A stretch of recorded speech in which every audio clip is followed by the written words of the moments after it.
Welcome to the episode of Library Connections. I am Ryan Livergood, Executive Director of the Warren-Newport Public Library. And today I have with me Dr. John Ahlgrim. He is the Superintendent of Schools of Warren Township High School. John, how are you today? Good, Ryan. Thanks for having me today.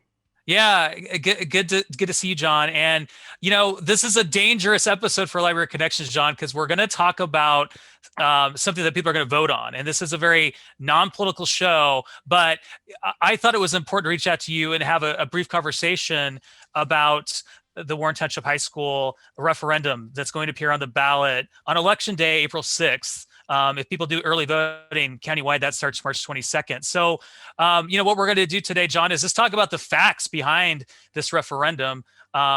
Obviously, it's a tough issue.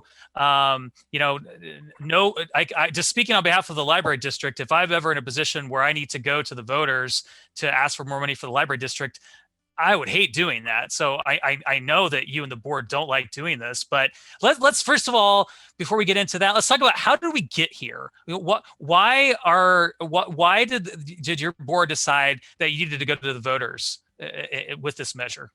Yeah, and it's been a long history of just the district trying to do everything they can within our means, and but our role has just been to kind of reflect over the last 20 years or more. Actually, it's been like the last 20 years.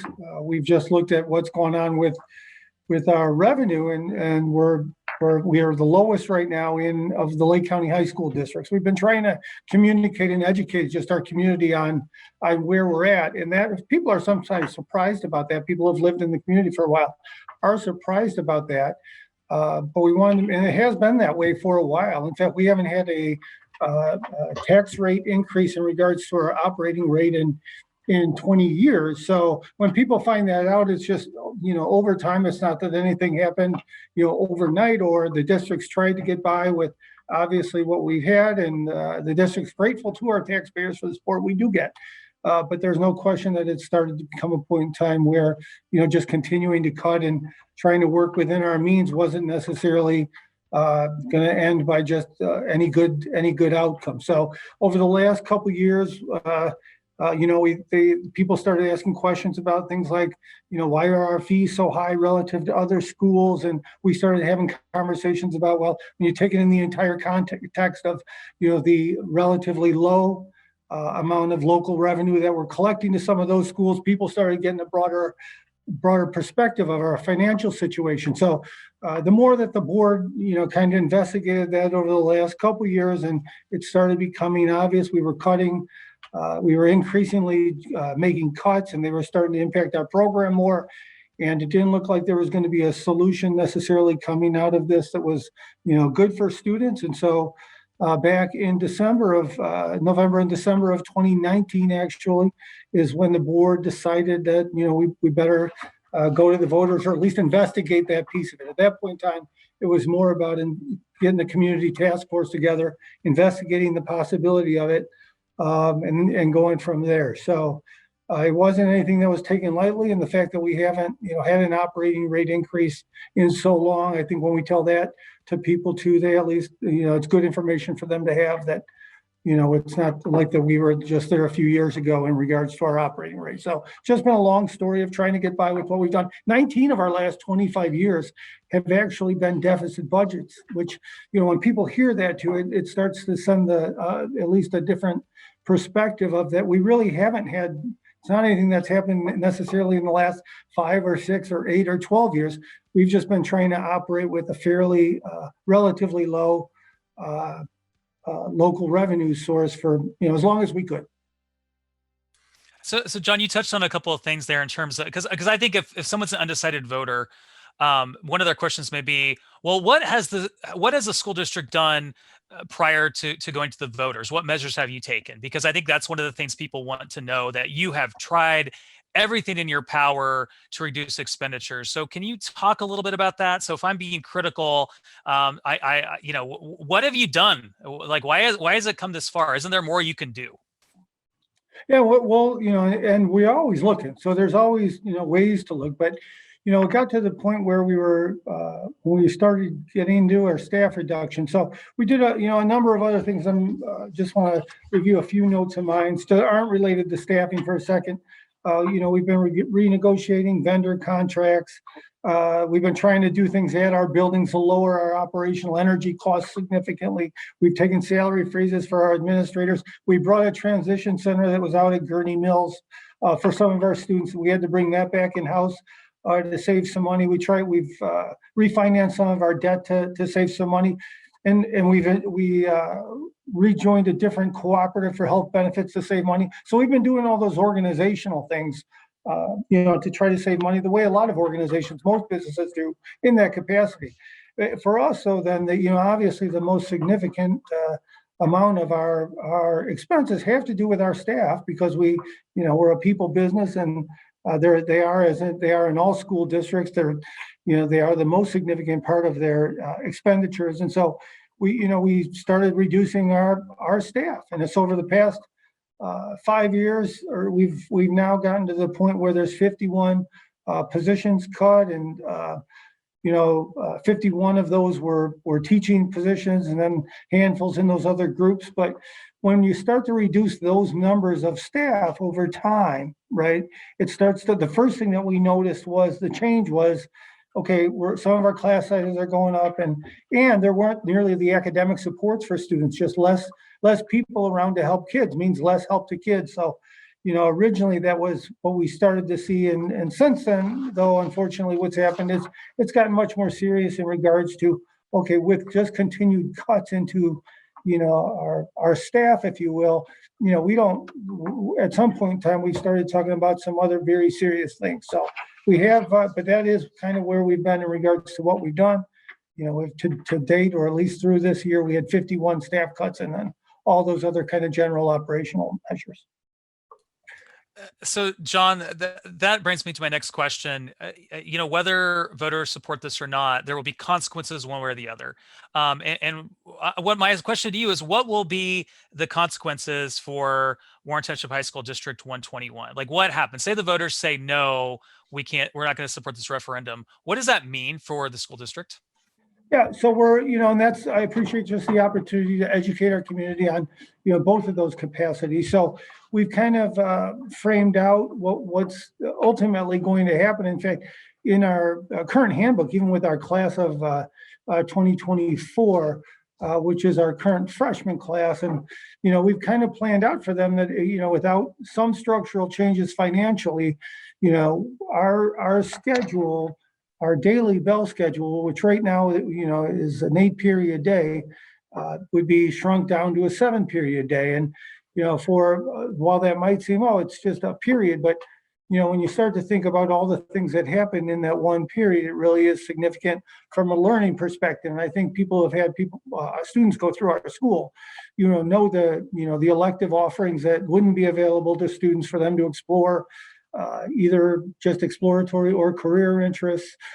There's no question that the access that our students have to tech campus on a 7-period day, and the technology campus right in Grays Lake. We send a lot of students there for great training, work-based training, and we spend a lot of students there. And on a 7-period day, that's going to be greatly reduced. We've got the district has for a while, every year perennially, we've been awarded for our robust advanced placement program for our students. That, the only way that's possible is because a vast number of our students have been able to take advantage of AP classes, and that's all tied directly to our 8-period day and them having access to those classes. Not to mention just the general, we just want to make sure that, students have courses of interest, and for some students that, need the extra period in their day to get academic supports for some of their core areas. So, when we talk, first and foremost, we do want people to understand that change from an 8-period day to a 7-period day,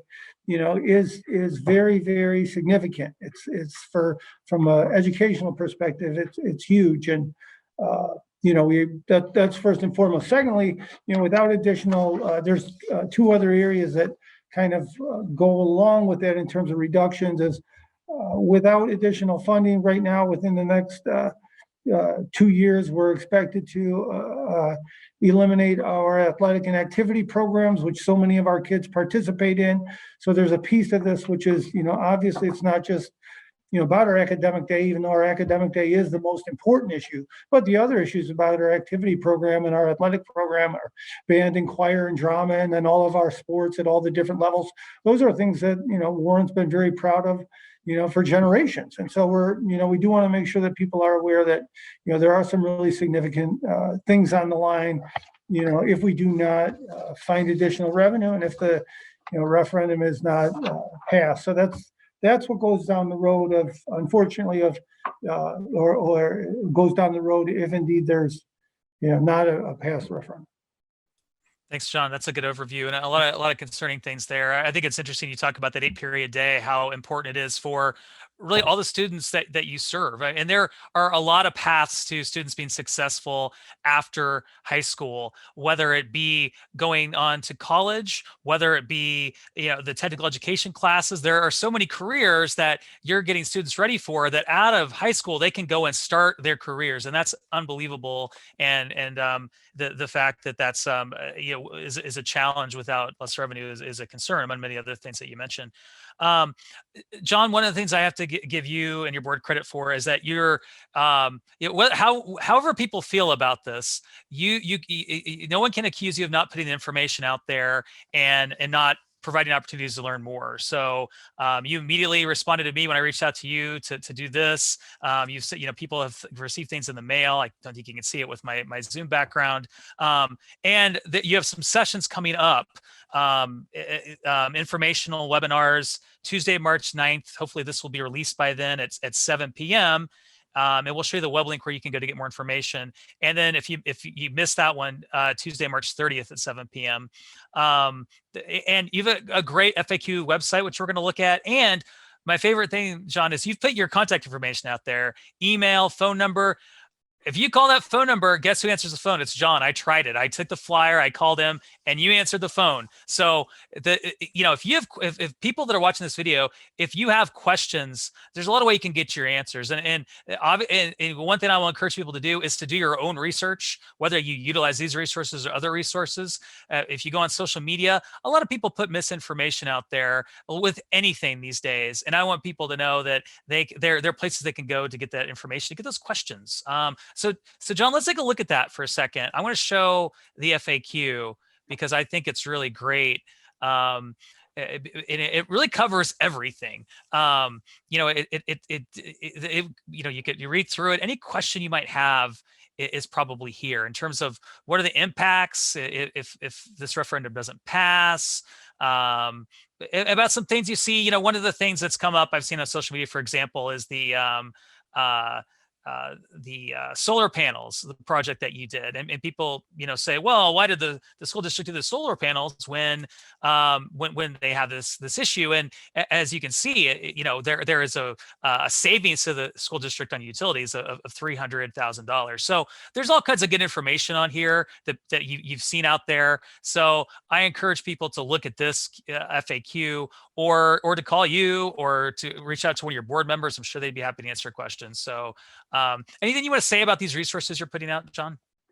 Just that we do, we are trying to, as questions come in and, if we see some more frequently asked questions, we'll make sure we update those. It has been nice to, people have reached out and they've asked things and just in general, and sometimes they're surprised at information. Other times they, help me learn where they're coming from. So that piece of it has been very good for both me and as well as our board and our whole community. So, we are, we do know that generally, one of the things that we've been so proud of is, to be part of our history here in Warren Township and, for over 100 years. And the families, we have many families who, have had a good relationship with Warren Township High School, and we're proud of their students when they graduate and the students who are coming into us from our sender district. So, we do understand the responsibility that we have and the opportunities that we have as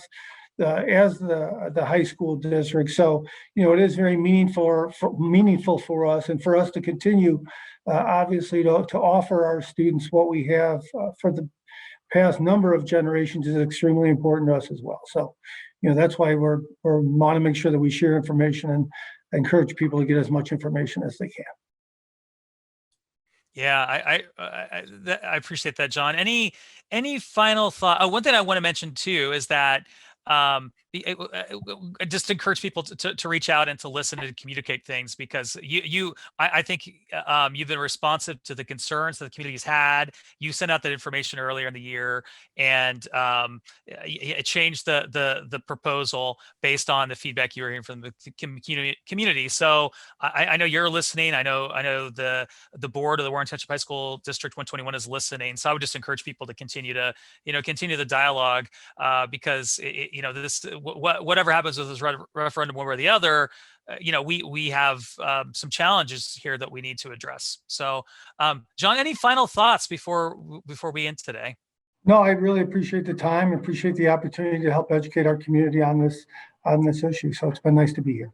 Yeah, no, good connecting, good seeing you, and thank you all for spending a few minutes of your day to join us on Library Connections. We'll see you next time. Thank you. Bye-bye.